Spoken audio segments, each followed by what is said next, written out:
TMJ4 News started the Rebound Milwaukee in part to help you get back to work. In Sheboygan, this pandemic threatened to derail plans for a new innovation district planned for the lakefront, but organizers have adapted. This is a mock-up of what Sheboygan's Innovation District could one day look like. One of the planners equates it to a football stadium, let's say Lambeau Field. And to make it work, organizers need to recruit innovators, aka the players, to fill the space. We were literally days from promoting our first event when the pandemic hit. With COVID-19 wiping out planned in-person recruiting events, Nick O'Brien called an audible. He moved the chats online in the form of a digital happy hour called The Surge. And so the first one we had was, I think there was close to 20 people on it. Shashank Varma, who's an engineer at Kohler, was one of those people. There's a ridiculous amount of talent in Sheboygan.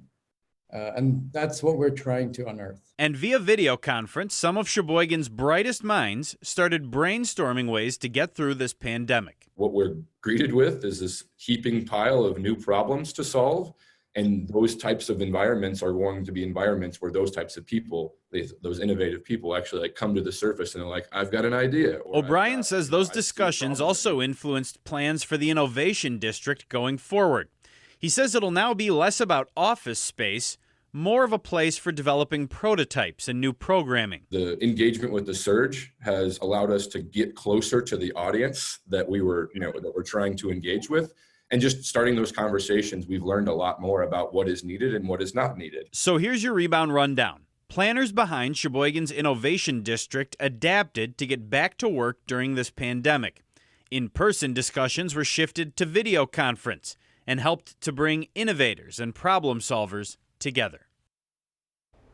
The city was hoping to break ground on the new district before the end of this year, at least on the first building.